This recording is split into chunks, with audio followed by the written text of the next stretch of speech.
que es el desarrollo continuo del estudiante durante su carrera, facilitándole el desarrollo de sus habilidades blandas, habilidades de supervivencia. Es oportuno mencionar esta noche una reflexión de Peter Drucker, ya que vamos a hablar de planificación de proyectos.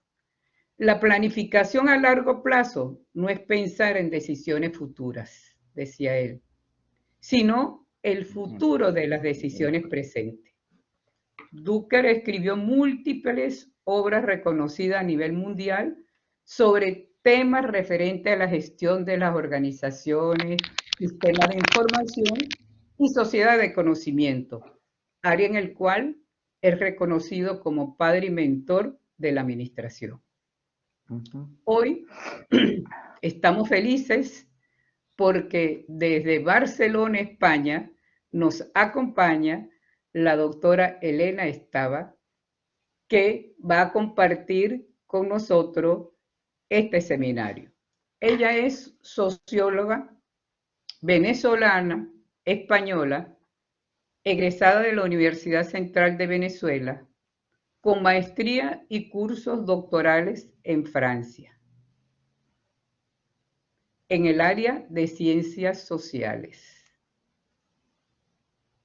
Posee experiencia en el área de planificación y desarrollo socioeconómico articulado al desarrollo local, a la formación de capital social y a la generación de crecimiento económico productivo en el seno de las comunidades y en emprendimientos sociales.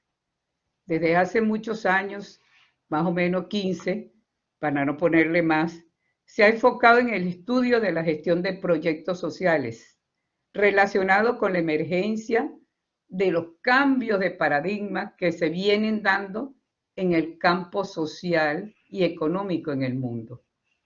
Afirma la doctora Estaba que la llegada de las nuevas tecnologías al mundo digital y novedosas formas de producción de emprendimiento económico son el rasgo característico de esta época, junto a la búsqueda de modelos más sostenibles desde el punto de vista social y ambiental. La formación de profesional, continúa la doctora Estaba siempre afirmando, en esta área es un camino para fortalecer la gestión de proyectos sociales desde esa perspectiva.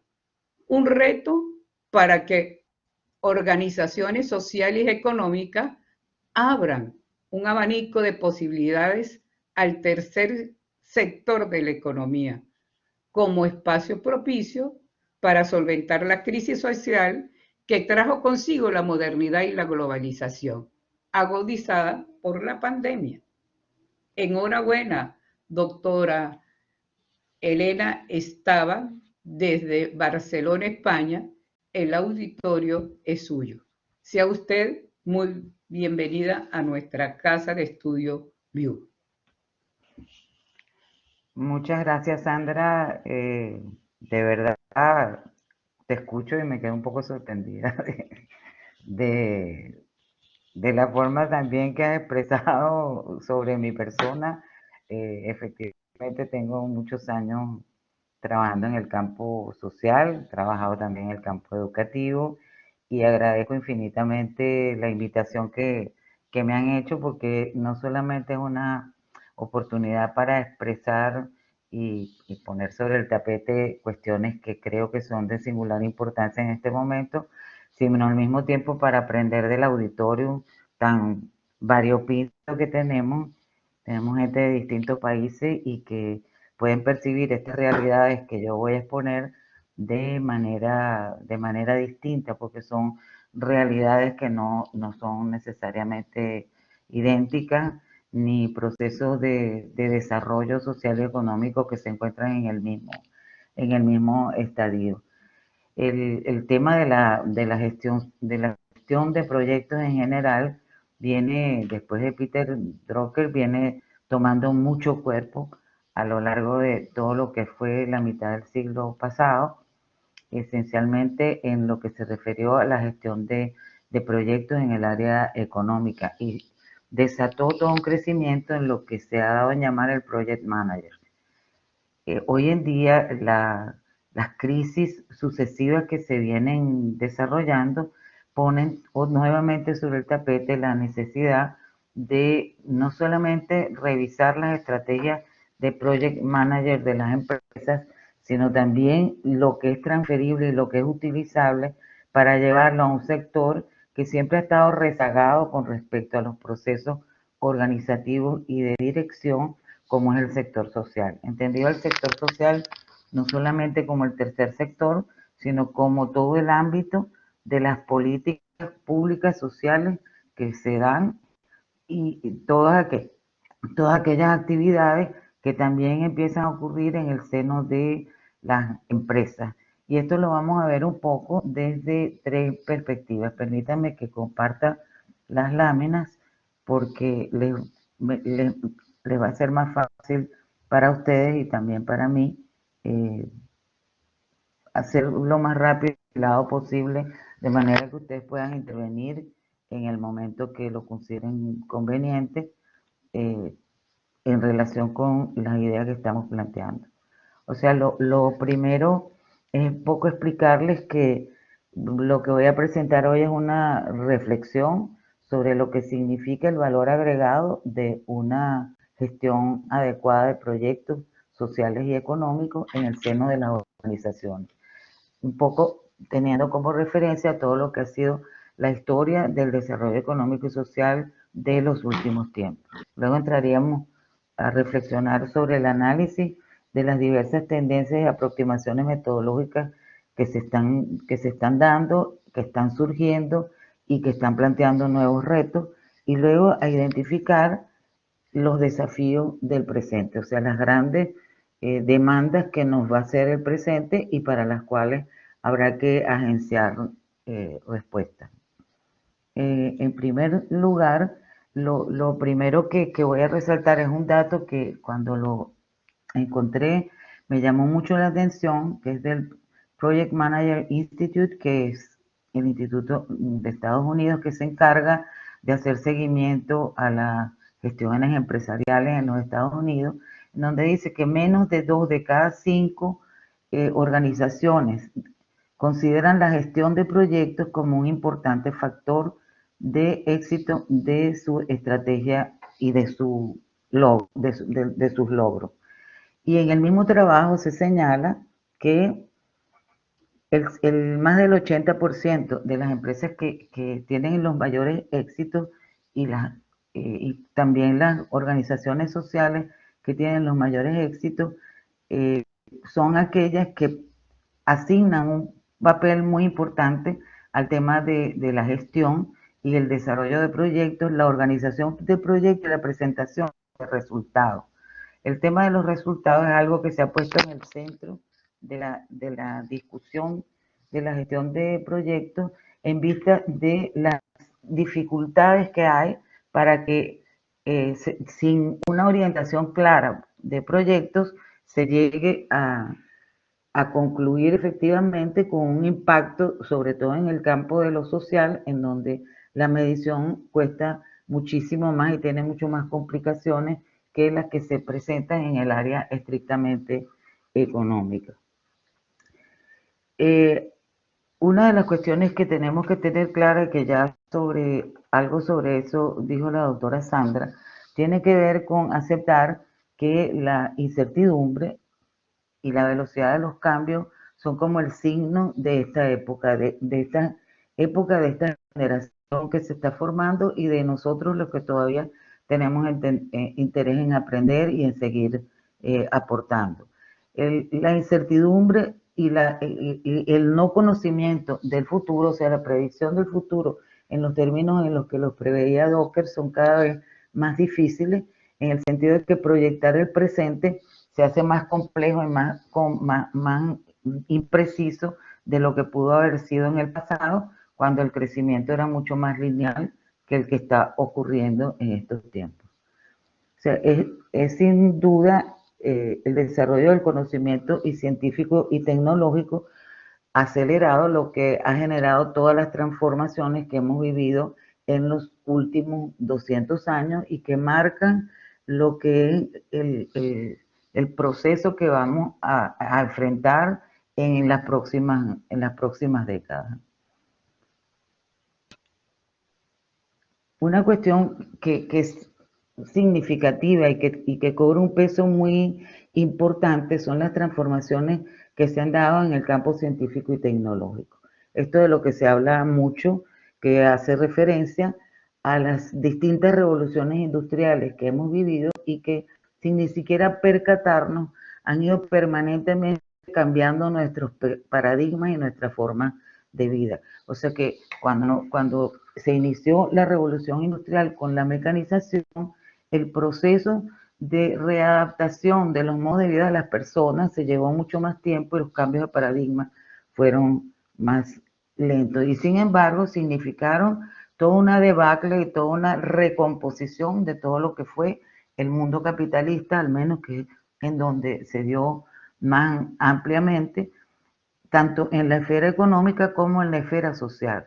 Hay que tener en cuenta que todos los cambios que se dan en la esfera económica se proyectan inmediatamente en la vida de las personas, en el modo de consumir, en el modo de valorar, en el modo de pensar, y la revolución industrial, que se considera que ahorita vamos de la cuarta para la quinta, han sido como los signos esenciales que han marcado esos cambios, a veces imperceptibles, pero que para toda persona que tenga más de 70 años puede a través de su propia vida verificar lo que fue su infancia con lo que fue su adolescencia y lo que terminó siendo su adultez. En el sentido de que en principio hubo la producción en cadena. Yo recuerdo las primeras documentales que salían en relación a la producción en cadena de la empresa Coca-Cola, que fue una de las que avanzó mucho más en ese campo.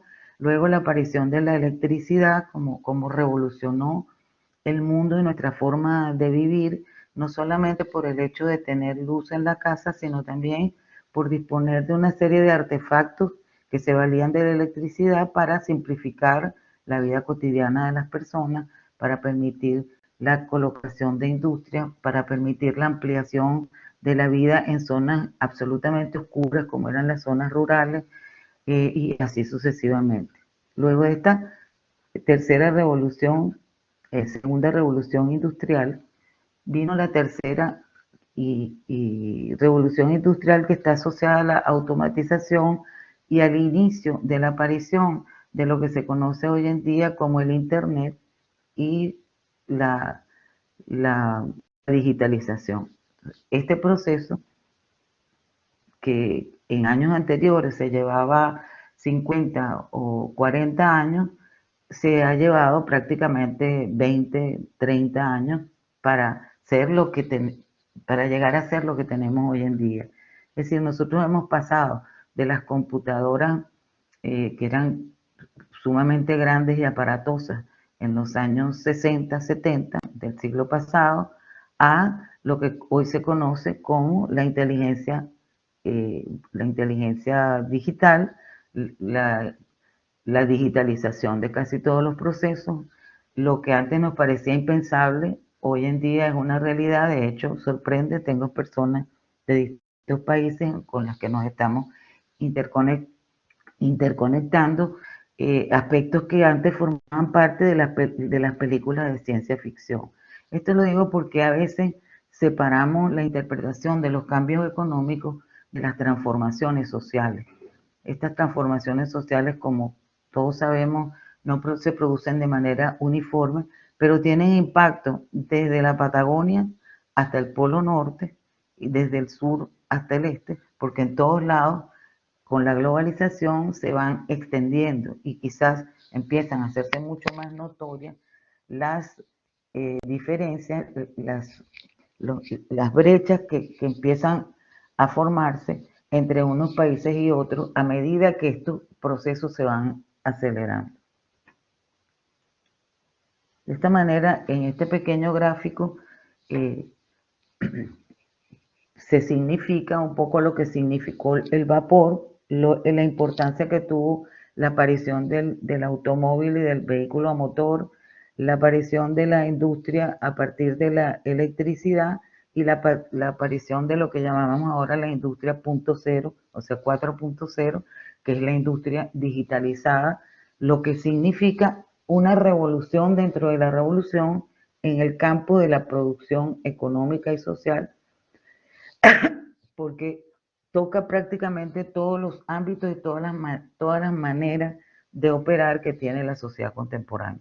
Si bien en las anteriores hubo transformaciones de paradigma, este se considera que es un paradigma que va a revolucionar absolutamente todo lo que estamos acostumbrados a ver, tanto desde el punto de vista de los valores, las costumbres, los modos de producir, los modos de intercambiar, los modos de comunicarnos, como los modos de realizar esa misma producción. Lo que va a tener enormes impactos sociales, ya comienza a tenerlo, que se agudizaron profundamente con la pandemia, sobre todo en los países desarrollados, en donde la paralización económica ha traído consigo fuerte deterioro de las condiciones y de la situación del empleo y de la producción, al menos en el corto plazo. ¿Qué es lo que se prevé como posible?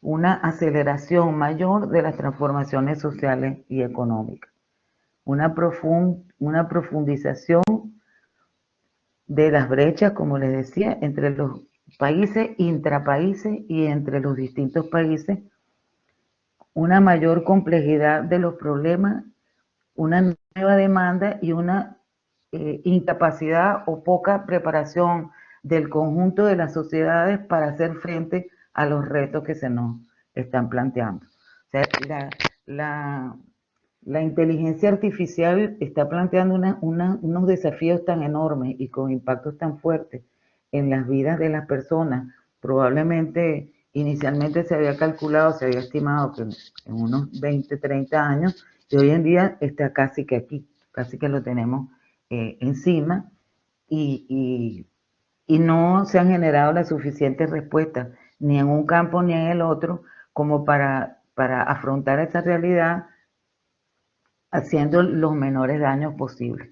Yo soy una persona que creo que la tecnología y la ciencia son las herramientas fundamentales del hombre y que el impacto negativo que pueda tener cualquier proceso de desarrollo de esta naturaleza atiende más a nuestras limitaciones para hacerle frente que a las que sean inherentes al propio proceso. Es decir, de esto se viene hablando desde hace mucho tiempo y tanto los gobiernos como la sociedad en general no nos hemos preparado para dar respuesta a estos y a otros problemas que se han venido acumulando. ¿Cuál es una de las conclusiones a las que nos lleva el análisis del siglo XXI? Los límites del crecimiento que presentaba el modelo capitalista tradicional en relación a la sostenibilidad del sistema en lo económico para proporcionar bienestar a todos, el límite también en relación a la posibilidad de generar un crecimiento con el menor daño ambiental posible, porque toda intervención del ambiente siempre va a generar transformaciones y cambios, y sobre esto no se han tomado tampoco las medidas suficientes para evitar los problemas que estamos confrontando en el campo ambiental en este momento. Ha traído crisis en las políticas públicas para lograr satisfacer las aspiraciones de inclusión y los elevados niveles de calidad de vida que han sido propuestos por la modernidad, pero que no son accesibles a todo el mundo. Aquí quiero hacer una acotación importante, porque hay estudios hechos por las universidades de Cambridge y las universidades norteamericanas, que son las que mayor capacidad de respuesta han tenido para atender este tipo de datos, en los que se refleja el brutal retroceso que ha tenido la pobreza desde el siglo pasado y este siglo. Pero las expectativas también cambian, las necesidades cambian, las demandas cambian, y las personas que antes tenían menos y que ahora tienen un poco más, quieren tener cada vez más y quieren satisfacer cada vez más esas necesidades sociales que las expectativas políticas y económicas han ido generando a lo largo del tiempo y lo han ido generando como un hecho objetivo porque las realidades productivas están allí. O sea, hoy en día se producen más alimentos en el planeta que nunca, hoy en día se producen más vehículos en el planeta que nunca, hoy en día se estudia más que nunca, independientemente de que tenemos grandes bolsones de analfabetismo y grandes bolsones de hambre en el mundo. O sea, esas son las grandes contradicciones que no han podido ser resueltas o no hemos tenido como seres humanos la capacidad para resolverlas. ¿Qué ha traído esto como consecuencia? Esto ha traído como consecuencia, tanto a nivel mundial como a nivel de las sociedades, una sustitución sucesiva de paradigmas tradicionales ante una sociedad global que sigue cargada de desigualdades, sigue presentando problemas de exclusión y con mayores dificultades para para responder a los dilemas de la sociedad actual. Porque eh, escuchando a los mismos creadores de la inteligencia artificial, no tienen ellos mismos una respuesta aún en relación a cuál puede ser la proyección a futuro de ese tipo de desarrollo tecnológico que inclusive a muchas personas asustan cuando se habla de las máquinas que aprenden, de las máquinas que sustituyen y que obviamente van a sustituir y van a requerir desde el punto de vista de la formación gente con capacidades y competencias muy diferentes a las que estamos acostumbrados. Aquí voy a hacer una acotación importante porque junto a este cambio de paradigma ha habido también un cambio de paradigma en relación a las competencias y se ha llegado a la conclusión de que frente a los desafíos que nos plantea el siglo XXI y los venideros, el dominio del conocimiento por el conocimiento mismo no es suficiente para responder y que se necesita una persona, un ser humano, que logre tener competencias blandas, llamadas blandas, que hoy en día se está pidiendo que se cambie el nombre para competencias duras y que sean las otras las blandas, porque son las más difíciles de desarrollar y ello se refiere a todo lo que es las herramientas de desarrollo personal, de inteligencia emocional, pero también a lo que es la creatividad, la innovación, la heurística y una serie de habilidades con las que los seres humanos nacemos, pero que prácticamente no se ponen en práctica, no se desarrollan a través de los sistemas educativos con los que contamos, o al menos no en la mayoría de ellos, y los pocos que lo hacen son también pequeños bolsones de conocimiento de alto nivel que no llega a expandirse, a derramarse a lo largo de la sociedad y que vamos a necesitar grandes conocimientos repartidos en la sociedad. ¿Qué tenemos a favor en este momento que no teníamos antes?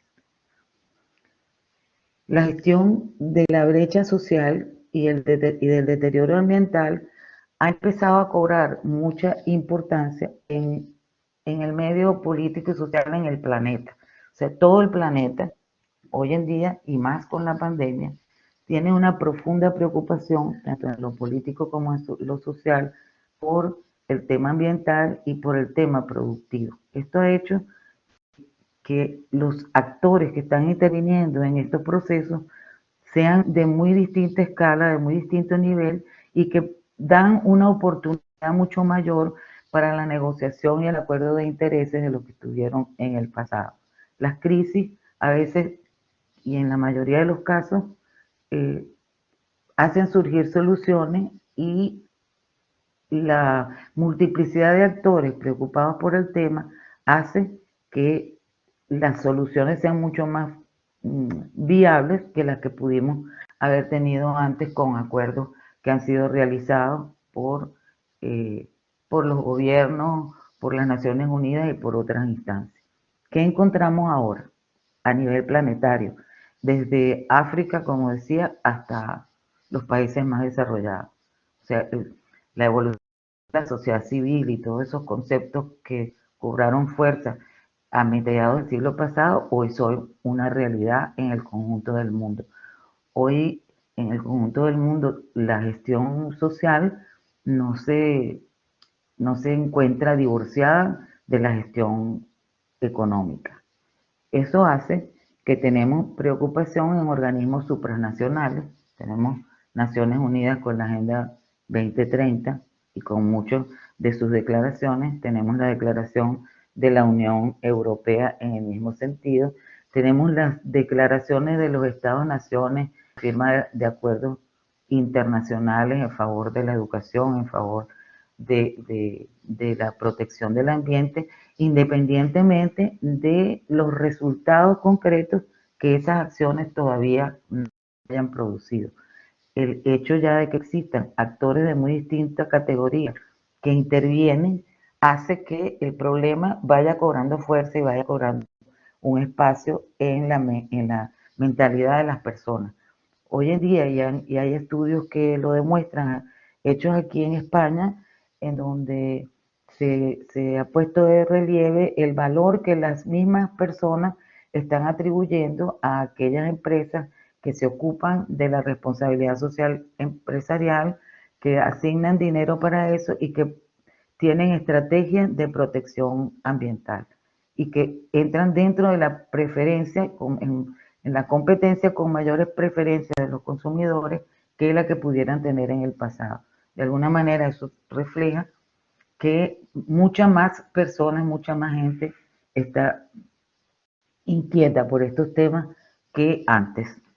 También las comunidades y los grupos de interés de distintos países, de distintos niveles de desarrollo, manifiestan interés por los temas del desarrollo social, el tema de la formación de capital social, el emprendimiento, las nuevas formas de autoempleo, o sea, empieza a democratizarse una serie de conceptos y una serie de ideas que en el pasado formaban parte de sectores particularmente privilegiados.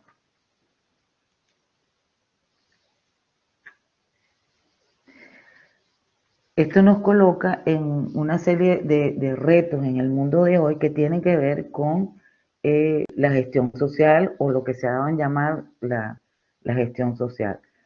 La gestión social es un término que parece redundante porque se utiliza mucho gestión social de los proyectos sociales, pero es que el término de gestión social tiene una connotación específica en lo que se refiere a la forma de gestionar, administrar y plantear soluciones para los diferentes ámbitos de la vida social de las personas y que están muy interrelacionados con las transformaciones que se van dando en el campo económico o en el campo cultural o en el campo científico que de alguna manera impactan sobre los modos de pensar de la gente, los modos de hacer, los modos de producir, los modos inclusive de aprovechar el ocio.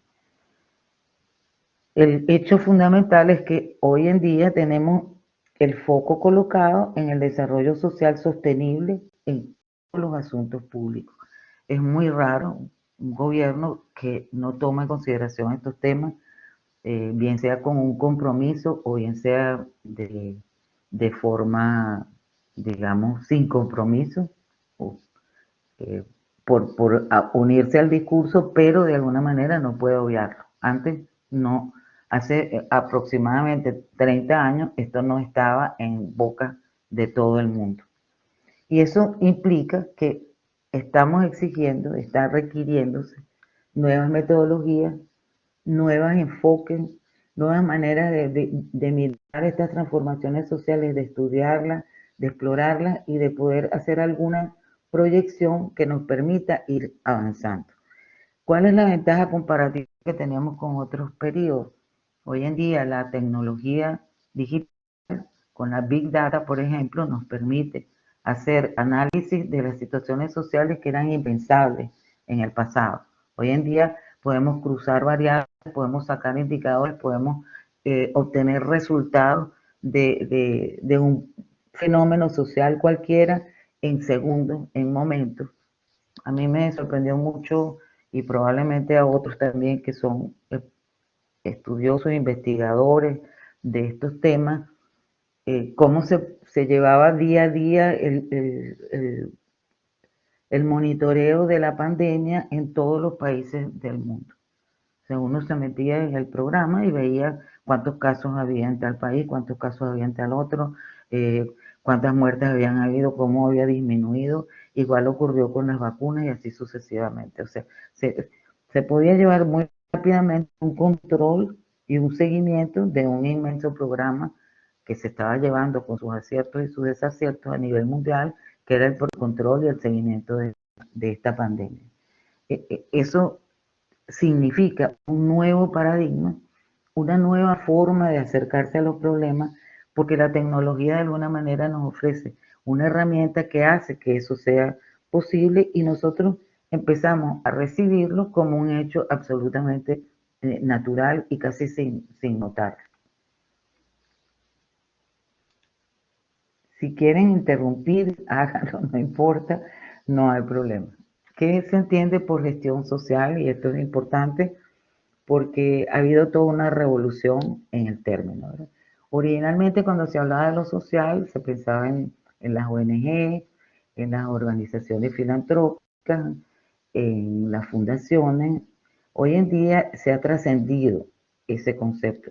Se entiende por social todo aquel ámbito de la vida humana, desde lo cultural a lo, a, a lo educativo, a las políticas públicas, a las políticas comunitarias, al desarrollo local, al desarrollo urbano. O sea, se entiende como lo social prácticamente todo aquello que es siendo ajeno a lo económico depende fundamentalmente de los impactos científicos, tecnológicos y económicos. En la actualidad, el término de lo social, el primero que sistematizó este concepto fue Bernardo Krisber en el CLAD y desde el Banco Interamericano de Desarrollo, en donde la visión era un poco más restringida de la que se está utilizando ahora. En su caso, él incluía como gestión social a la gestión de política o programas sociales exclusivamente. Ya hoy en día se considera que la gestión social abarca actividades diagnósticas, preventivas de intervención en situaciones de riesgo, vulnerabilidad, tensiones estructurales y necesidades sociales con enfoques diferenciales y perspectivas diferentes con metodologías de muy amplio rango que ha tomado prestada la gestión social de otras disciplinas, de la economía, de la biología, de la ciencia, porque hoy en día cuando se estudian estas cosas, por ejemplo, es sorprendente encontrar que la neurociencia, que era un espacio prácticamente ajeno a, a los análisis sociales, cada día cobra más fuerza en todo lo que es la interpretación de lo que es la conducta humana frente a los cambios, frente a las realidades, frente a los problemas. Todo eso es nuevo con lo que nos estamos manejando ahora, la resiliencia, la capacidad de fortalecernos, la comunicación asertiva, la inventiva y la heurística, todo eso proviene de un desarrollo científico-tecnológico de la neurociencia en donde se han descubierto operaciones del cerebro y la forma de funcionar de nuestro cerebro que han facilitado el avance del conocimiento en esas áreas y que las han puesto en valor como un elemento fundamental para la vida humana. El hombre viene luchando por su armonía y por la paz durante muchos siglos y hoy en día se sabe que si manejáramos las competencias con las que nacemos, esas habilidades sociales, y esas habilidades intelectuales y cognitivas de la mejor manera, tendríamos muchísimo menos problemas.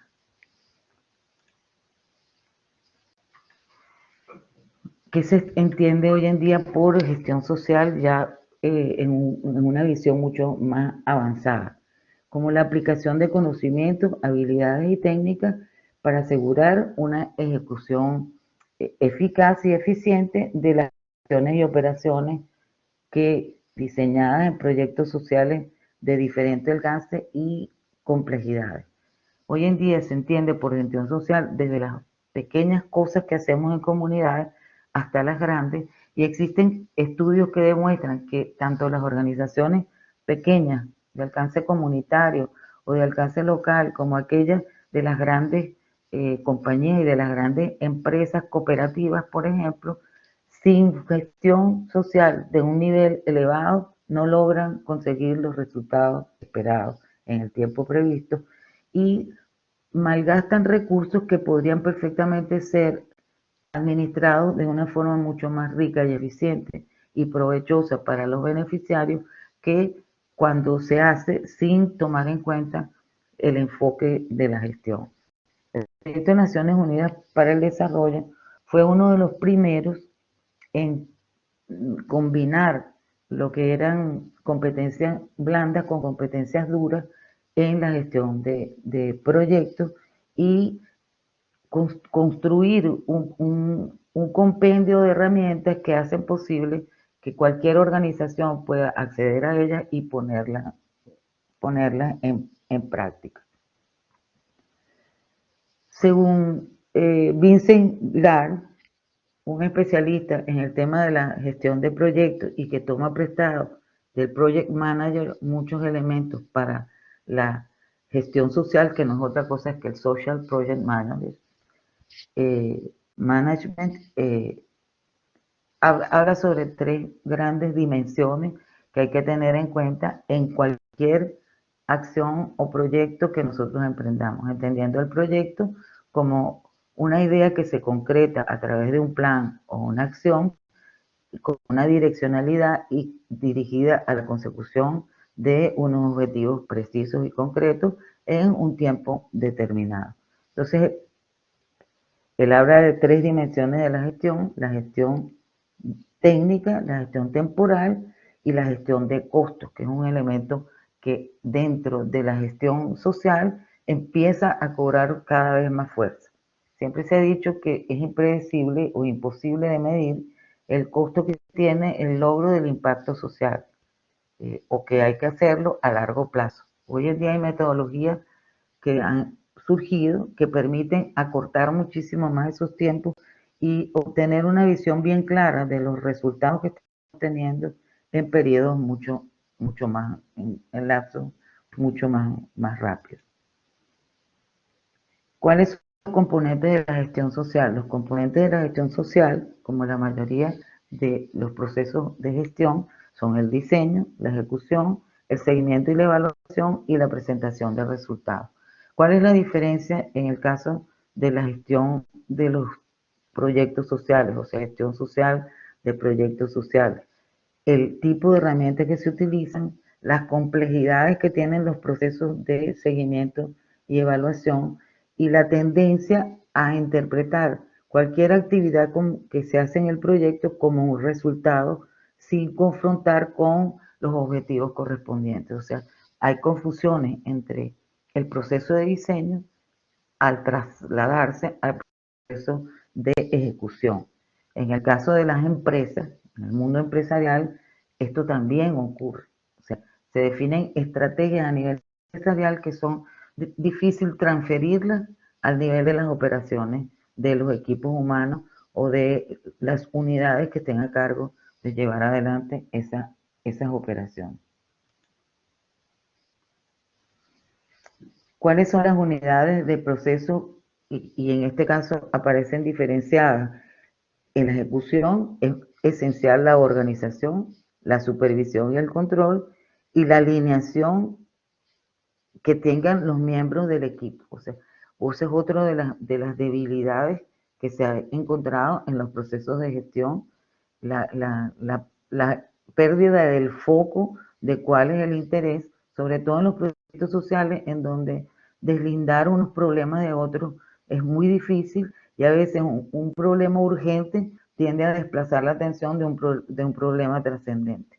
Entonces, ese tipo de cosas forman parte de lo que un equipo de gestión social permanentemente debería estar cuidando en el momento en que está elaborando o desarrollando un proyecto, entendiendo como un proyecto pues desde una empresa hasta un puente, hasta un mercado, hasta una escuela. El concepto de proyecto es muy amplio y muy complejo y al mismo tiempo debe cumplir desde el más chiquito hasta el más grande estas operaciones para que los resultados sean más poderosos, más fuertes y más sostenibles en el tiempo. ¿Cuáles son estos aspectos técnicos, metodológicos que arrancó el proyecto de Naciones Unidas para el Desarrollo a aglutinar en un solo cuerpo un conjunto de herramientas que ya venían desarrollándose con el marco lógico y que se enriquecieron con todo lo que ha sido el aporte de la investigación de las ciencias sociales, la planificación estratégica a la gestión de proyectos? ¿Qué incluye esto? Instrumentos de concertación social, o sea, procesos de negociación, que es una competencia blanda, la gestión del cambio organizacional, flexibilidad y capacidad de adaptación, es otra competencia blanda, capacidad de análisis de los problemas, manejo de conflictos, otra competencia blanda, y hago énfasis en esto porque esto no aparecía como elementos de la gestión en otro tipo de enfoques precedentes o de otros momentos del desarrollo de gestión o del management como un proceso racional integrado de un conjunto de acciones. Tenemos las metodologías participativas, tenemos los diseños de coordinación de redes, que es un fenómeno relativamente nuevo, el análisis del entorno, la construcción de escenarios, el análisis de los involucrados, el plan estratégico y de acción, la orientación por proyectos, el seguimiento y la evaluación, y todo ello orientado al logro de objetivos y resultados. O sea, el término del enfoque metodológico de la consecución de resultados cobra una fuerza muy poderosa en todo este enfoque, en toda esta orientación y todo este ensamblaje y este esfuerzo que se ha hecho de hacer un compendio de herramientas metodológicas que nos permitan acercarnos más a la realidad de lo que lo hacíamos en el pasado. ¿Cuáles son las claves para el éxito? La alineación estratégica, que se considera fundamental. Un equipo humano que desarrolla un proyecto que no está alineado estratégicamente, el factor de fracaso es muy alto, tanto en el sector económico como en el sector social.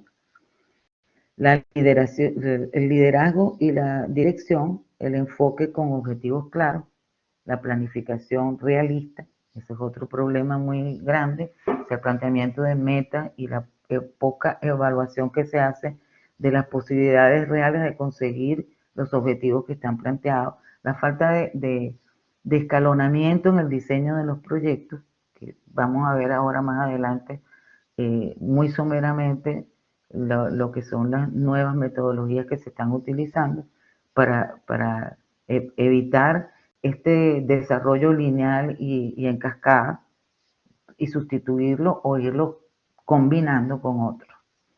La planificación realista,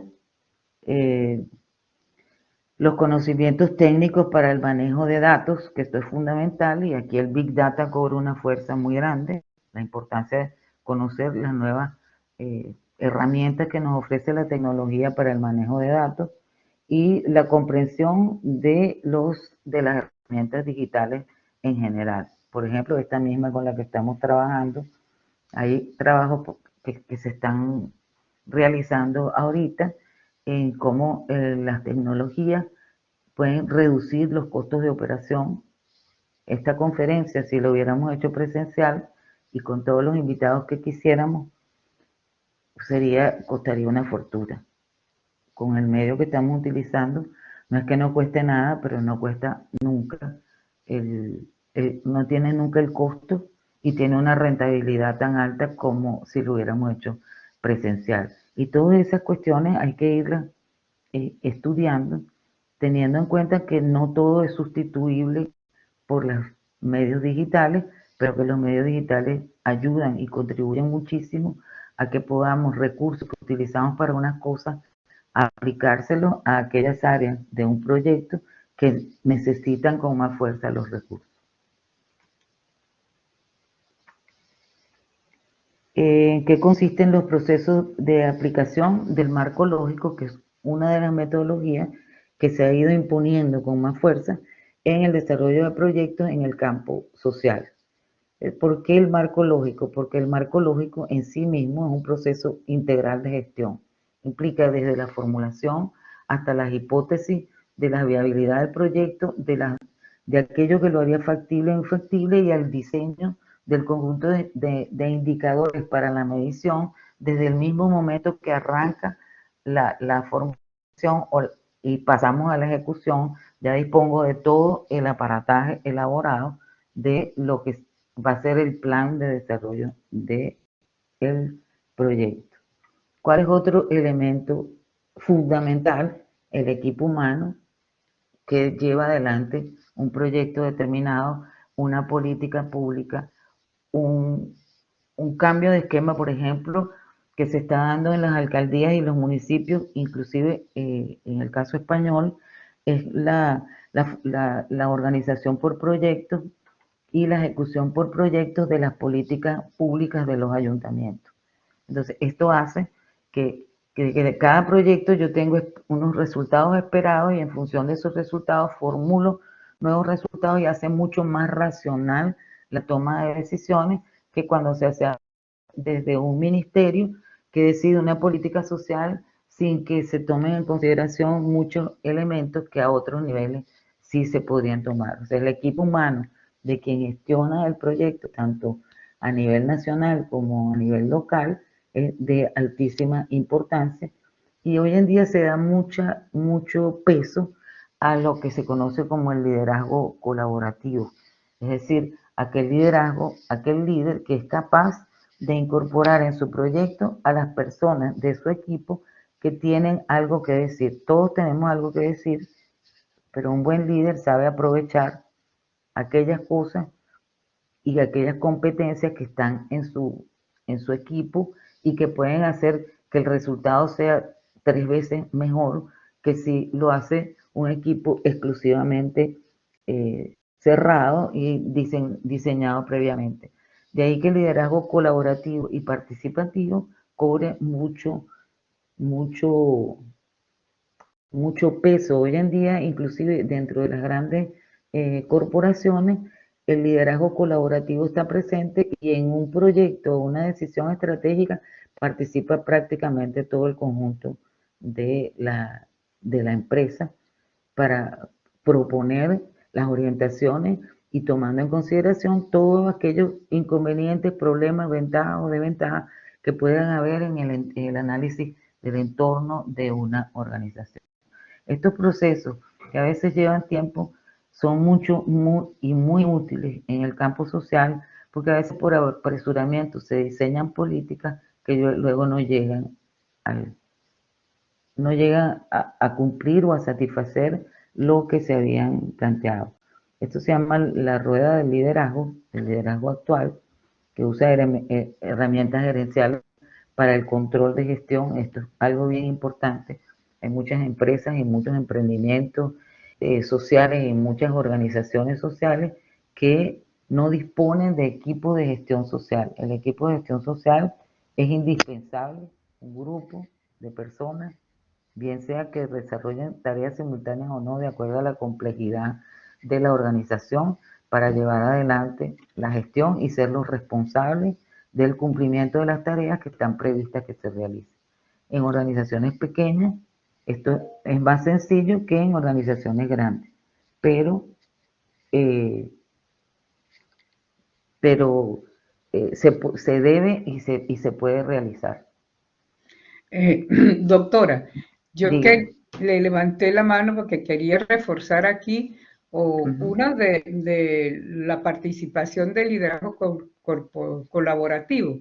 Se ha utilizado muchísimo en la gestión de proyectos, en la gestión del cambio, porque Ajá, exacto. en la gestión del cambio porque lo primero que dice es que no hay que buscar el líder principal cada vez que se va a hacer un cambio, sino el liderazgo que ejerza los que están en el medio.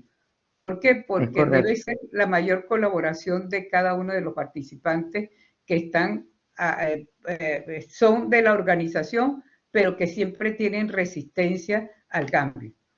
Eso, exacto, exacto. sí. Ese es uno de los nuevos paradigmas, por decirlo de alguna manera, de la gestión social, o sea, de la gestión social, inclusive de la gestión económica, porque esto también está ocurriendo al interior de las empresas. Y ya no, ya el que lideriza no es una persona que se considera el líder, sino es un colectivo que se constituye para dar respuestas y para dar soluciones apropiadas a los problemas. En general, se entiende el liderazgo de una manera absolutamente distinta y con una gran inteligencia social y emocional para poder llevar adelante estos procesos de cambio. Porque efectivamente, como dices, doctora Sandra, la, la gestión social está planteada como una gestión para el cambio, una gestión para la transformación social, para la transformación económica, para la transformación del entorno y supone una actitud de cambio, una visión nueva, no necesariamente nueva, sino innovadora de lo que es la aproximación a la construcción de los procesos de esta naturaleza y de naturaleza empresarial también, porque muchas de estas cosas vienen del project manager visto como se está empezando a interpretar hoy en día.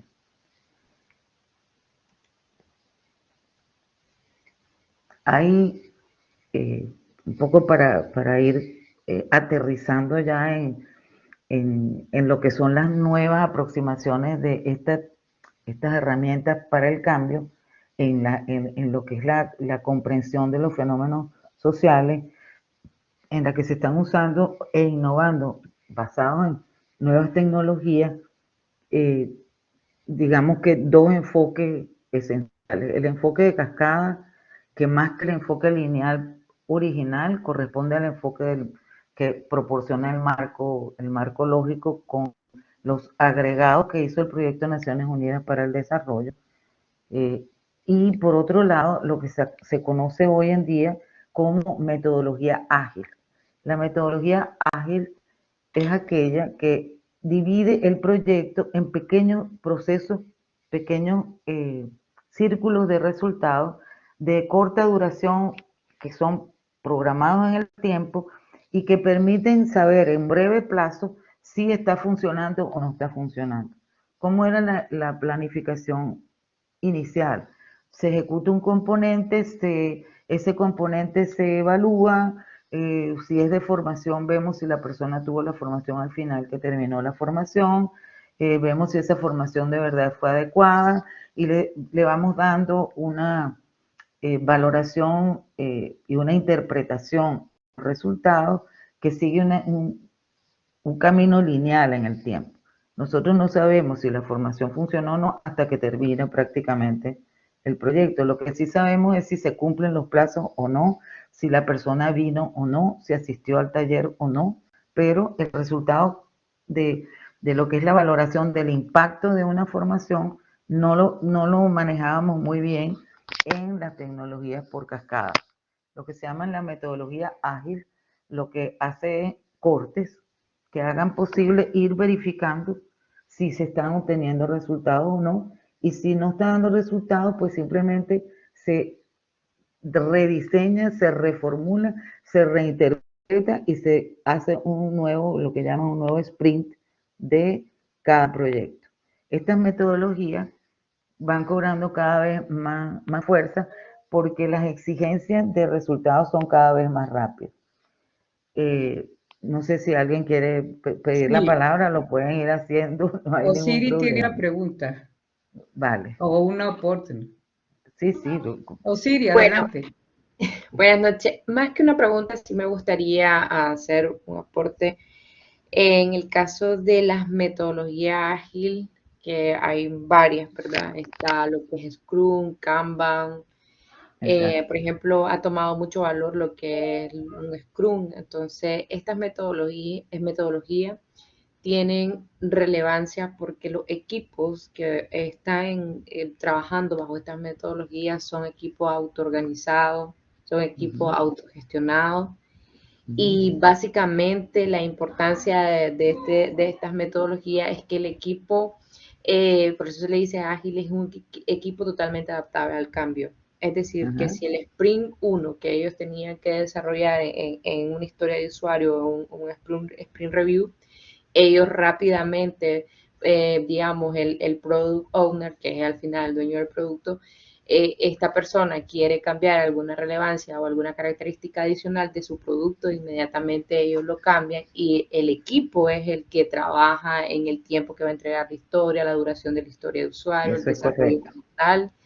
Y esa es la relevancia, pues al final de esto ya ha tomado muchísimo auge y eso ayuda a que los equipos estén totalmente empoderados de cada una de sus actividades, evite el multitasking, entre otros.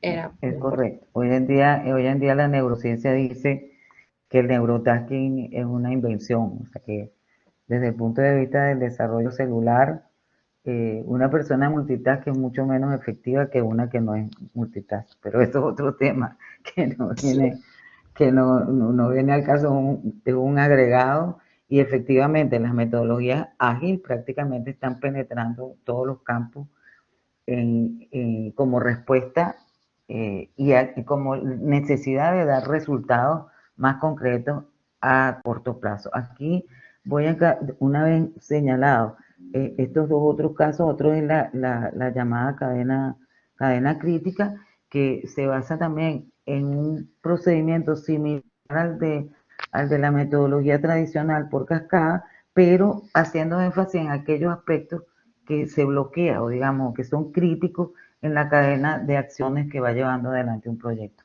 Obviamente yo no puedo profundizar aquí en los 4 metodologías, simplemente quería como suministrar, poner la información sobre la mesa, sobre los nuevos enfoques que tienen que ver efectivamente con las dinámicas del cambio, con una visión del cambio que es mucho más dinámica y acelerada de la que se ha podido tener en el pasado, en el entendido de que dentro del análisis de las megatendencias, el cambio aparece como uno de los factores más relevantes a controlar, a seguir, a asumir, y de allí la emergencia de todos estos procedimientos. Inclusive, ya por ejemplo en el campo social, y supongo que en el campo económico, eso sí no lo he verificado, se están utilizando metodologías mixtas. Es decir, se hace la planificación de proyectos y la ejecución de proyectos por una vía y se pasa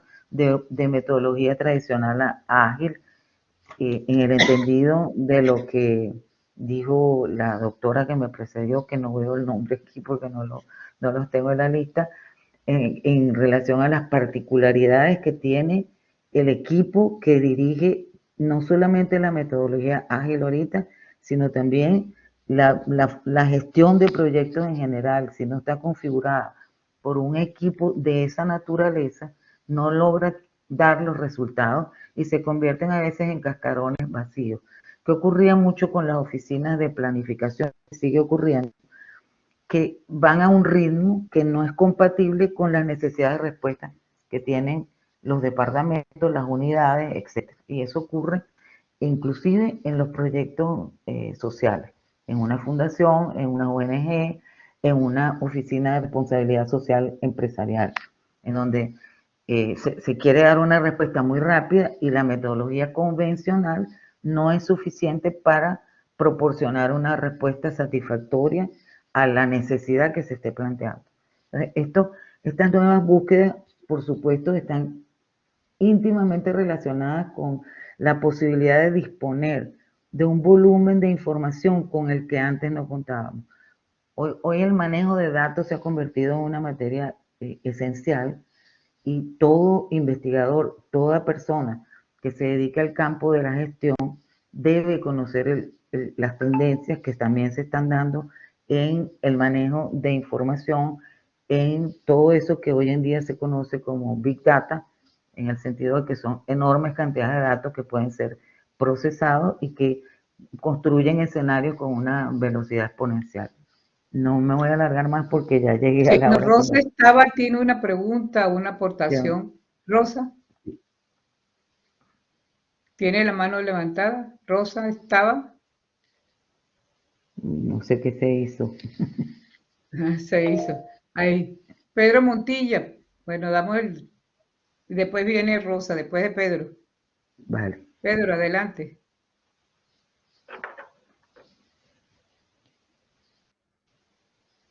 Pedro, Rosa. Buenas Ah, noches, sí. sí, Buenas Pedro, Este, noches. adelante. sí, Elena, un placer volverte a escuchar y todos los sentimientos que eso implica. Yo quisiera hacer énfasis en algo que dijiste que me parece muy valioso, que tiene que ver con que una gestión de proyectos no adecuada genera en algunos casos resultados y que además nos empapemos y querramos validar resultados que en realidad no tienen que ver con el objetivo del proyecto. Ujú, Y hablabas más tarde de una planificación realista que tiene que ver también con esto. Una de las ujú, cosas importantes que me parece enfatizar es que los proyectos sociales se deben hacer con los beneficiarios del proyecto, no ujú. solamente en oficinas de planificación, sino que se debe ir a la verdadera necesidad de las personas para que los proyectos respondan verdaderamente a las necesidades de esta gente. Gracias.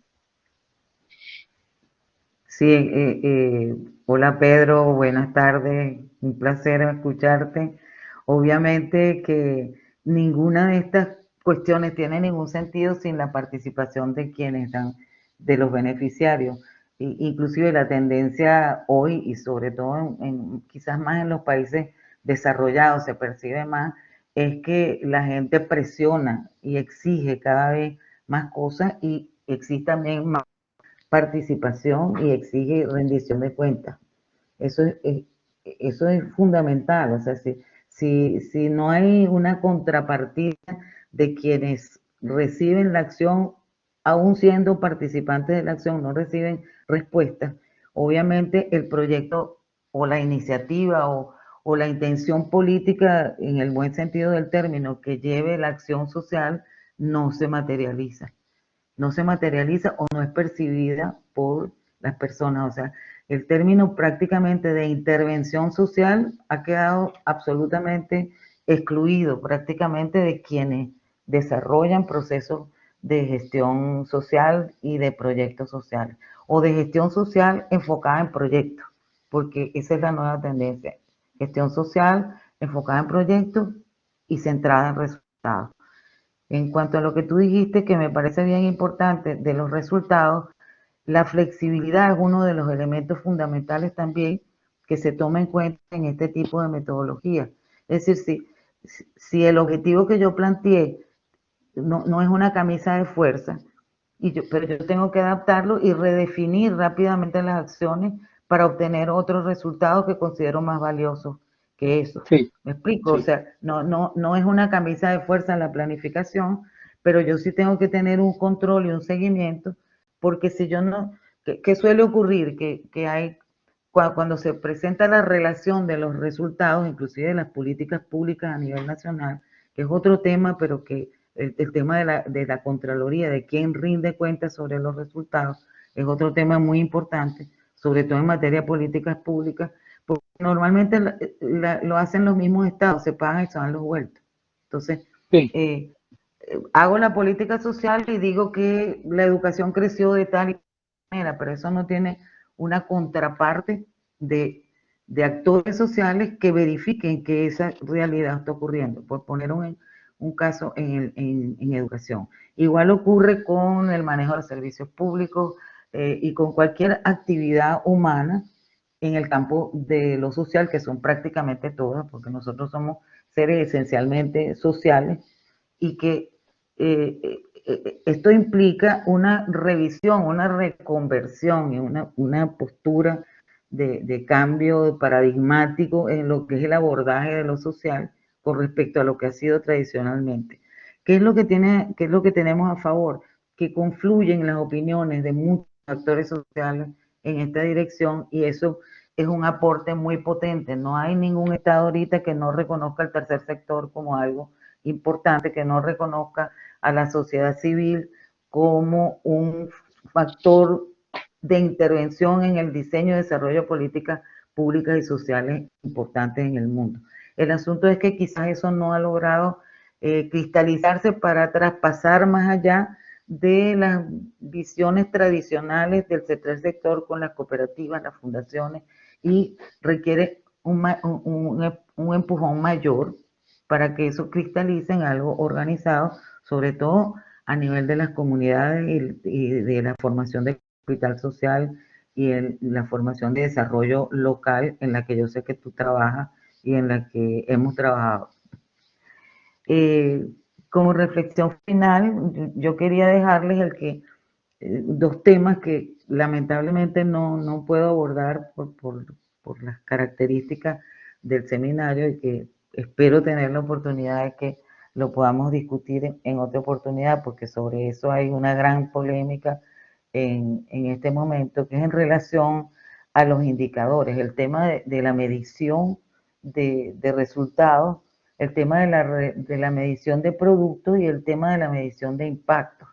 Y de alguna manera, frente a la ausencia de mecanismos suficientes, se recurre a los que se aplican a la rentabilidad social, entre comillas, tomado de mediciones prestadas a las ciencias económicas, cosa que es natural en el campo de las ciencias sociales, que se enriquezcan unas con otras, pero el tema de los impactos sociales ante la realidad que se avecina, ante la inminencia de un mundo en donde los paradigmas van a cambiar completamente, requieren formas de abordaje y de medición de lo que ocurra mucho más sofisticada y concertada de las que hemos tenido hasta ahora. Eso lo dejo como una interrogante, como una inquietud en la que estoy empezando a trabajar y que tendré probablemente la oportunidad de presentárselo y de discutirlo con ustedes, porque más que enseñar, estamos en un intercambio en el que todos tenemos interés en estos temas, ¿no?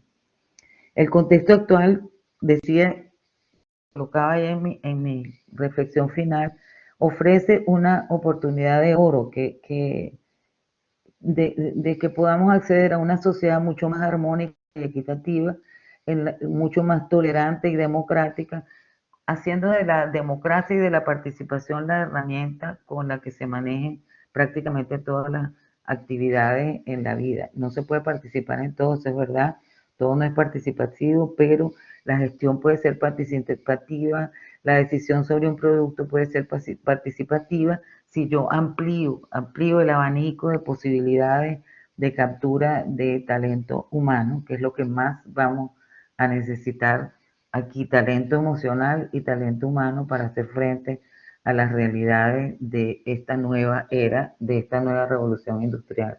No sé quién pidió la manito, lo puedes dar, Sandra. Sánchez. Ajá. Pero primero Rosa, no sé si Rosa lo escuche, pero Mari, sigue adelante. Después Rosa. Buenas noches. Perdón, ¿puedo hablar, Mari? Sí, claro. Bueno, en primer término, mi felicitación para los organizadores de este importante evento que tenemos cada cierto tiempo, pero que nos mantiene unidas pues a la tecnología. Y mis felicitaciones para la doctora Esteve, porque ha planteado un tema muy interesante, pero lo que nos ha dado es como un abreboca, vamos a decirlo así, disculpe el término, pero es tan interesante lo que ha dicho y tan amplio que tendríamos que utilizar muchas sesiones para manejar toda la temática. Yo coincido plenamente con lo que usted está planteando. Bueno, mi saludo desde Barquisimeto, tierra de encuentros, pues Venezuela. Y me preocupa, siempre me ha preocupado la gestión. La gestión, porque yo siento que es el término que engloba una manera adecuada de hacer las cosas para buscar la solución de los problemas y poder construir futuro. Yo le plantearía a usted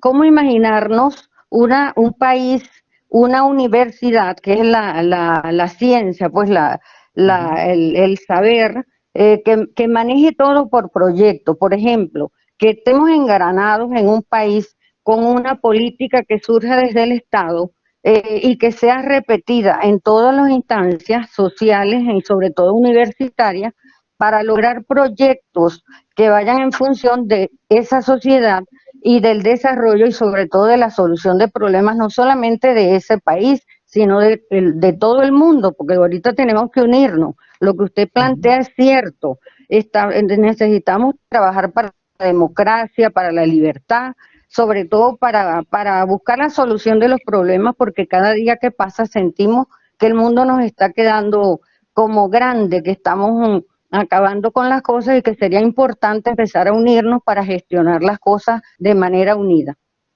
Ese sería mi planteamiento. Muchas gracias. Pero mira, yo he estado pensando mucho, intentando pensar cómo evolucionaría el futuro ante la realidad que avecino a partir de los estudios que estoy haciendo sobre estos temas, ¿no? Imaginar lo que va a pasar en muy cortos años es muy difícil. En el caso particular de los que estamos relacionados con esta búsqueda, porque no todo el mundo se interesa por estos temas, se interesan por otros. Yo creo que las universidades van a transformarse radicalmente. Y, y, si, y si mi visión de futuro, que es bastante optimista, es cierta, ese engranaje que siempre hemos aspirado de la articulación de las universidades con las necesidades de la gente y con el llevar efectivamente a la gente, entendiendo a la gente por las comunidades organizadas, la masa, el pueblo, las personas, poder poner el conocimiento en manos de la gente, no transmitirlo, sino hacer que tengan acceso. Eso va a cambiar todo el modelo con el que estamos funcionando. O sea, lo que estamos haciendo aquí es un intercambio de una clase. Esto era imposible inclusive antes de la pandemia. Nadie se le había ocurrido sino hacerlo para algunas conferencias, para algunas cosas. Hoy en día se ha convertido en parte de nuestra cotidianidad y eso hace que esté Barquisimeto, que esté Cumaná, que esté Nicaragua, que esté Caracas, que esté Barcelona y que esté Miami y que podamos muchas personas unirnos y cruzar ideas en relación con situaciones, inclusive entornos sociales y económicos muy diferentes que vivimos cada uno. Una de las cuestiones más preocupantes que yo he encontrado, y voy a tratar de enviárselos a Sandra para que se los haga llegar, son las reflexiones de un científico español en relación a las brechas, o sea, cómo enfrentar las grandes brechas que se van a plantear en el desarrollo con toda esta temática, con toda esta tecnología que, de acuerdo a palabras que él expresaba, eh, el hombre se sobrepasó a sí mismo y ahora no sabe mucho qué hacer con lo que ha creado. Esa es un poco su manera de pensar. Ahora que tenemos esta cosa maravillosa aquí adelante y que puede ser también un monstruo, ¿qué hacemos con ella? ¿Cómo la controlamos? ¿Cómo la manejamos? ¿Cómo la enriquecemos? ¿Cómo se la llevamos a todo el mundo? Es una reflexión como muy importante, muy profunda que tendríamos que hacernos, que yo conozco la realidad, por lo menos la venezolana, desde el campo hasta la ciudad y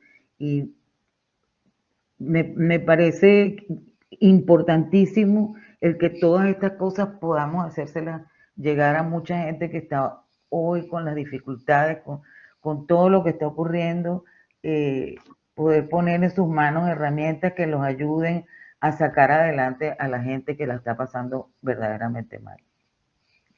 ¿Alguien pidió la mano? No sé quién. Doctora Gilma Alvarado tiene, después Rosa, a ver si se puede hacer la pregunta, y después Mari. Doctora Gilma. Bueno, Rosa. No sé qué le pasa que no. Rosa estaba, Gilma Alvarado y después nuevamente Mari. ¿Quién? Gilma, doctora Gilma. Ajá, bueno, buenas noches, un abrazo a todos, mucho cariño, felicitaciones, doctor Estaba, grandiosos sus planteamientos. En función de, usted acaba de decir hace rato que imaginar lo que va a pasar es difícil. Yo diría, y un poco en consonancia con lo que acaba de señalar la doctora Marisol Sánchez, yo diría que no es difícil si proyectamos las tendencias. Usted misma dice que lo que está pasando es maravilloso. Y es cierto, todos los cambios, todas las oportunidades que tenemos, toda la conciencia que se ha creado en relación a la preservación del ambiente, a la reducción de la pobreza, al manejo del cambio, al impacto de la tecnología que nos une cada vez más. Todo eso hace que proyectemos esa tendencia y entonces no es difícil, podemos construir el futuro. Lo único que tenemos que entonces trabajar la prospectiva, incorporar la prospectiva en todo este movimiento de planificación, de nuevos paradigmas de planificación. Incorporando la prospectiva, nosotros podemos perfectamente construir futuro, mirar el presente y definir las acciones para el presente, pero siempre mirando hacia adelante, es proyectando las tendencias extraordinarias que usted misma señala. No, estoy de acuerdo contigo. O sea, estamos obligados a construir, estamos obligados a abrir caminos, estamos obligados a hacer aquello por lo que sentimos preocupación e interés. Cuando dije que no lo sabía es porque me preguntaron cómo me imaginaba una universidad y te juro que en el momento no tengo, me la imagino un poco así como estamos operando, me la imagino más directa, más cercana a la gente, me imagino posibilidades como les decía, de poner el conocimiento en manos de la gente, en utilizar el talento y la fortaleza que hay en muchas personas que normalmente despreciamos porque están en sectores que no son académicos. Entonces yo creo que esas brechas, esas rupturas, esas separaciones con este tipo de tecnologías tienden a disminuir, a desaparecer, se aparecerán otros problemas, porque el ser humano no puede vivir sin problemas, o sea, es parte de la evolución, es parte del desarrollo, es parte de la vida, el que aparecerán nuevas injusticias, aparecerán nuevos tipos de problemas, pero yo sí soy de las que piensa que nosotros tenemos una gran oportunidad y que podemos ir haciendo cada vez un movimiento más fuerte en una dirección en donde se apunte el desarrollo tecnológico y del conocimiento con el que contamos ahora en la dirección que sea más beneficiosa para el mundo, independientemente de las tensiones sociales que también se están dando simultáneamente en distintos países, entre distintas corrientes, entre resistencias al cambio, deseos de volver a modelos ya superados, etcétera. O sea, yo pienso que, y esto ya es fuera de la exposición, es más bien como una reflexión que hago a partir de las intervenciones tan buenas de ustedes y que agradezco muchísimo, porque lo ponen a uno a pensar en el futuro, a partir del presente, por supuesto, porque no podemos imaginar lo que no hemos vivido, pero sí podemos proyectar.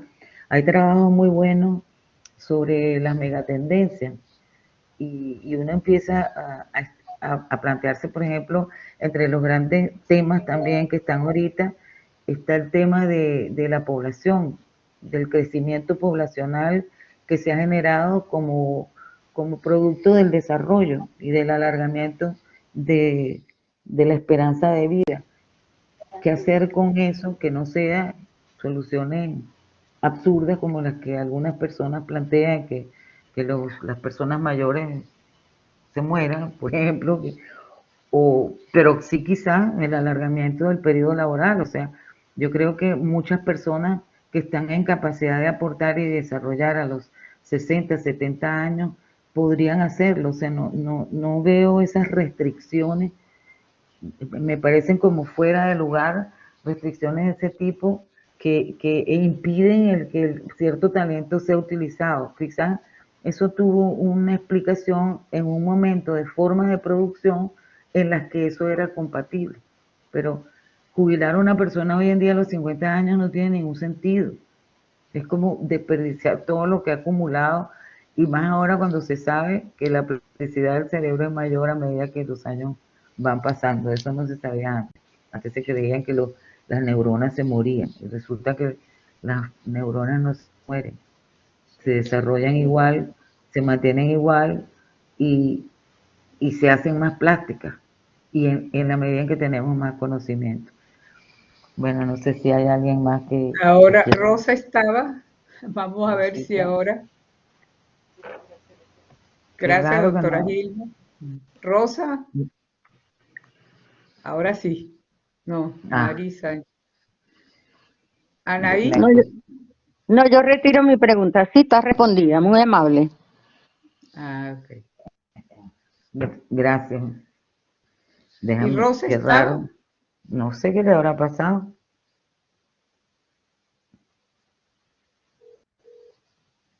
¿Quién más después?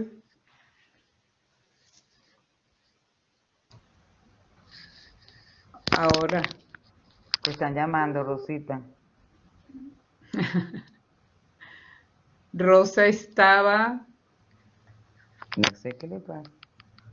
Ella ha intentado muchísimo hacer la pregunta desde el inicio de que no hemos dejado todavía concluir a la doctora Estaba, pero No bueno, importa. ya Anaí retiró su pregunta y Mari quería hacer otra pregunta o aportación, reflexión. No está bien por el tiempo, porque ya veo que se agota el tiempo. Después nos Sí, volveremos a encontrar. Muchas sí, gracias. el próximo año tenemos otro encuentro con la doctora Elena Estaba. Doctor Sí, sí. Conrado, usted. Sí, buenas noches a todos. Doctora, le quiero agradecer primero que todo el seminario, creo que ha sido excelente, información muy valiosa, y quería hacer algunos comentarios, pues para, digamos, marcar un poco a ciertos elementos, ¿no? Unos comentarios simples y elementales, y otros son más curiosidades que otra cosa. En cuanto a algo que usted mencionó, en que se trata de mover pues en la dirección de digamos que la gerencia se haga no multitasking, sino unitasking en último caso, ¿no? La razón fundamental por la cual el multitasking nunca ha funcionado es porque en realidad el multitasking como tal no existe. O sea, la neurociencia, que usted bastante lo ha mencionado, nos ha probado de que multitasking es un neuromito. Se decía que el multitasking existía en el pasado, pero se ha probado que eso no es correcto. Que en realidad lo que ocurre es que una persona que hace múltiples actividades no es que las hace simultáneamente, sino que tiene que pausar una para poder iniciar la otra. Claro, otro, exacto. Tiene muchas simultáneamente, pues claro, ninguna se completa, y eso hace que su desarrollo de las actividades asignadas pues no sea eficiente, ¿no? Pero por otro lado, es algo interesante que mencionaba, y que podemos observar pues increíblemente en casi todas las especialidades donde uno pueda tocar el tema, es cómo ciertas actividades intelectuales, como por ejemplo, como por ejemplo la tecnología y la misma neurociencia, están invadiendo literalmente todos los terrenos, digamos, todos los terrenos intelectuales, de educación, negocios, etcétera, etcétera. Y una de las cosas interesantes es que ambas, sobre todo en la parte de la tecnología, ¿no?, está intentando simular lo que la neurociencia está aprendiendo, ¿no? Por ejemplo, la creación de la inteligencia artificial es un intento de duplicar cómo el cerebro funciona. Y eso es algo fascinante y que hoy en día, por ejemplo, en el área del negocio, y eso es una de las curiosidades que yo tengo a ver qué piensa al respecto, ¿no? En el área de negocio, hablamos mucho, como usted lo estuvo planteando, de cómo las gerencias, etcétera, se deben de conducir para que sean más efectivas. Pero una de las cosas que está ocurriendo hoy en día es que se están implementando la inteligencia artificial para que sea ella quien pueda tomar decisiones. Sí. Entonces, si eso ocurre, ¿dónde queda el papel de gerentes o de líderes cuando vamos a utilizar inteligencia artificial para que esas decisiones sean tomadas, por ejemplo? Y muchas de las decisiones, o sea, de resolución, no solo de resolución de problemas, sino decisiones de cómo avanzar pues las actividades de una compañía, etcétera, también están siendo tomadas por inteligencia artificial. Podemos ver en la educación, y es también interesante el hecho de que hablaba de cómo tratar de visualizar la universidad del futuro. En realidad es algo interesante cuando uno ve este avance tecnológico con una velocidad impresionante, ¿no? Si vemos que hace 20 años hablar de inteligencia artificial era una idea y se habían hecho pequeños prototipos que parecían fascinantes en la época. Hoy en día el cambio ha sido tan dramático que para muchos ya les produce temor de cómo va a ser el futuro precisamente por esto de esto. Ahora, en la educación se vería un escenario posible, ¿no?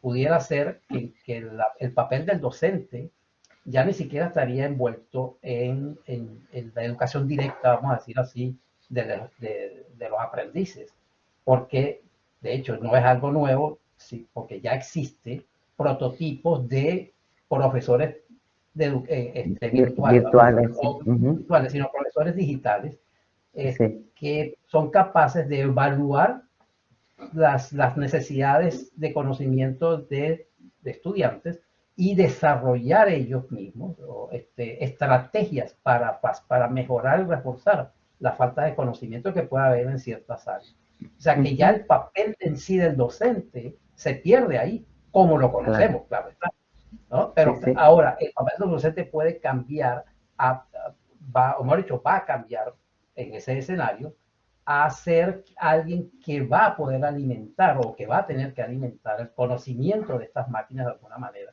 O sea, que va a ser una posición indirecta, pues, como se comportaría el docente en ese caso, ¿no? Y la educación en esa forma sería una educación totalmente individualizada. La máquina decide cómo a cada uno de sus estudiantes, entre comillas, cómo cada uno de ellos debe ser enseñado o cómo debe ser motivado a aprender más bien, para que sea mucho más efectivo ese proceso. Me gustaría saber qué opina al respecto. Yo creo que va por ahí, o sea, que las transformaciones van a ser mucho más radicales de lo que pensamos. Ahora, hay también estudios de la neurociencia y de la psicología sobre la adaptabilidad de los seres humanos, y hay una reflexión bien importante que leí recientemente, no doy la cita de quién era porque no lo recuerdo en este momento, pero decía que el ser humano siempre va a buscar maneras de encontrarse para estar juntos y para hacer cosas juntos, porque es un ser social por naturaleza, o sea, y hay cambios, que eso sí lo dice la neurociencia, muy importante, que se dan en la psicología de los seres humanos cuando se produce el aislamiento. De hecho, hay muchos problemas que son el resultado del aislamiento que generó la pandemia, a pesar del acceso tecnológico tan generalizado como ha sido en todo este tiempo. O sea que yo creo que a esos problemas aparecerán nuevas soluciones, nuevas actividades. Obviamente el papel del docente no será nunca el mismo, porque no tiene sentido hacer cosas que ya una máquina hace, pero habrán algunas cosas siempre que la máquina no podrá hacer, o cierta respuesta que la máquina va a dar en función de lo que la hayan alimentado, porque la máquina no tiene la capacidad creativa, aún la inteligencia artificial, al menos hasta donde se sabe ahorita, de generar respuestas ella sola, como si lo tiene el ser humano. Entonces, eso es todo un enigma que está en proceso de desarrollo, que como decía esta psicóloga, las máquinas van a hacer lo que el ser humano le diga que haga, así sea con inteligencia artificial. Y lo que tiene, puede tener un manejo muy perverso como puede tener un manejo muy positivo. En la medida en que sea más expandido y más en el alcance de la gente, menos perverso podrá ser. Y podrán muchas personas interferir o intervenir en lo que se esté haciendo. O sea, que pareciera, dentro de lo que están pensando muchas personas en este campo, que el desarrollo de la tecnología va asociado a la democratización de ideas y conceptos y a una mayor intervención de la gente en los asuntos de todos los demás, solo que de una forma, supongo yo, diferente a la que hemos vivido hasta ahora. O sea, nosotros todavía estamos viviendo con esquemas organizativos y funcionales, inclusive del Estado, que corresponden a un modelo republicano que tenemos desde hace 2 siglos, con sus modificaciones y sus variaciones, pero ahí se mantiene.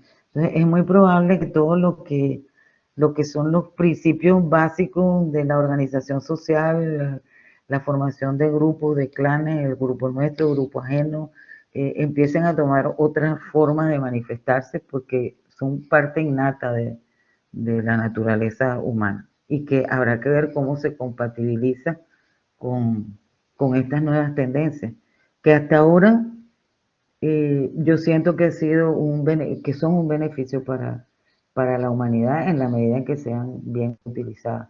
Eso es un poco como la energía atómica, puede ser muy mala, como puede ser también muy buena, y dependerá de la naturaleza del ser humano y de la capacidad de dirigirse hacia las cosas positivas, el futuro de la humanidad. Como decía, ahorita hay fuertes tendencias y resistencias a las transformaciones en el mundo, no solamente en el campo de lo digital, sino también en el campo de lo político y lo social, y hay como regresiones, es como el desarrollo humano no es lineal, tiene subidas y idas y venidas, y supongo que todo esto va a ser un poco similar en relación a la conducta de las personas, que va a estar muy condicionado obviamente por esos modelos. Yo cuando estaba preparando este seminario, encontré que en la mayoría de los grupos empresariales ahorita, en los comités de desarrollo, de definición estratégica del curso de negocios de cada empresa, era muy frecuente encontrar sociólogos, encontrar psicólogos, encontrar neurólogos, que se ve que están abordando los temas de una forma absolutamente distinta a como lo estaban haciendo en el pasado. Quizás esto no se ha extendido del todo, que era lo que usted señalaba, el cómo la neurociencia y cómo la biología y cómo la psicología y la sociología van penetrando otros campos que obviamente generarán formas organizacionales que hasta ahora no tenemos muy definidas y muy claras. Es lo que podría decir un poco especulativamente en función de lo que pienso y de lo que creo que marcan las tendencias actuales. Sí, fíjese Bueno, que algo interesante que mencionó, perdón, Sandra, algo interesante que mencionó, creo yo que valdría la pena recalcar, ¿no? Y es que efectivamente en el pasado los sistemas de inteligencia artificial estaban basados, pues, esencialmente, como todos los programas de computación que se hacían, estaban basados en una modalidad donde los programas simple y llanamente ejecutan las líneas de comando que estaban estipuladas, ¿no? Que estaban escritas por alguien, ¿no? Por el programador. Pero el temor que hoy en día existe viene por otra razón, porque efectivamente si mi sistema va a hacer estrictamente lo que yo haga, pues yo siempre puedo tener la precaución, el control. asumiendo que hay agencias regulatorias, etcétera, etcétera, de que no vaya a ejecutar algo indebido. Pero el problema de hoy en día, el temor que existe, viene del hecho de que los sistemas de inteligencia artificial se están diseñando precisamente para que puedan ellos autoescribirse. En otras palabras, que ellos mismos escriban el código. Se han hecho muchos experimentos al respecto, donde los sistemas, sin tener codificación específica, pueden observar visualmente y ver cómo se desarrollan cierto tipo de actividades. Se ha usado mucho en juegos, ¿no? Donde las máquinas pueden ver a jugadores efectuar un juego, por decir, de ajedrez o lo que otro sea, y aprenden de lo que ven y se autoprograman para ello. O sea, ya ellos pueden tomar decisiones, y las decisiones obviamente son probabilísticas, etcétera, etcétera, pero ellos pueden ya tomar decisiones y reescribirse de cierta manera, reescribir y poder tomar decisiones que están fuera del control del programador, entre comillas, ¿no? Y ahí es donde está el verdadero peligro. Ahí es donde está el verdadero peligro. Es lo más probable que sea, porque es lo que se sale de control, es lo que efectivamente se sale de control, porque que era un poco lo que comentaba en relación a que el ser humano inventa cosas que lo sobrepasan y no está preparado totalmente para controlarlas, pues para vigilarlas, para conducirlas por el camino que debe ser. Y ese es parte del riesgo. Ahora, dentro de ese riesgo, hemos tenido otros riesgos, como fue no sé si acuerdan, aquella intervención del genoma, o sea, la intervención del genoma humano, que de alguna manera logró como que, desde el punto de vista ético y moral, o sea, empiezan a surgir, es lo que digo, respuestas de otra naturaleza, no digitales, que reconducen las cosas hacia caminos menos tortuosos y menos riesgosos que los que podrían ser. Ahora, como decíamos, eso es parte de quien dirige también y quien conduce los procesos, y esperemos que la humanidad avance por el buen camino. O sea que, a pesar de todas las ¿Cómo guerras, podemos ver esto? ¿Cómo se ve esto? Recientemente, hace como menos de un mes, leí un reportaje donde indicaban de que en Japón se hizo un experimento donde se hizo un híbrido entre inteligencia artificial y neuronas humanas. Sí, eso lo leí también. Entonces, fíjense hasta dónde estamos llegando, ¿no? Es el primer paso a hacer un individuo que esté conectado tecnológicamente, pero ya a nivel celular, ¿no? Sí. Así como el deseo también de crear vida, que ha estado subyacente en muchos investigadores. Por eso digo que estamos en un hito como muy importante desde el punto de vista humano, que afecta al mundo global. Pues. O sea, no es algo que lo que se hace en Japón de alguna manera trasciende y afectará a la humanidad entera. O sea, inclusive hubo un reportaje que vimos aquí en televisión española, donde decía que habían muchos inventos, creaciones que ya estaban probadas, pero que no se sacaban porque el ser humano no estaba en capacidad de utilizarlo. Hablaban, por ejemplo, de la inmersión que produce la inteligencia artificial, la capacidad de inmersión, o sea que usted está allá, yo estoy acá, y si queremos tomarnos algo, yo me sirvo un trago y ustedes por allá, y nosotros, se crea artificialmente una situación como que si estuviéramos juntos. Entonces, eso genera unas realidades virtuales ni siquiera imaginadas. O sea, a uno se lo explican y hasta que no lo vivamos, no lo comprendemos. Recientemente Ok, hubo un espectáculo, por cierto, en Miami, también aquí en relación con el arte, que están haciendo inversiones en el mundo artístico. Yo vi aquí la de Clint y está la de Van Gogh, que la hicieron allá.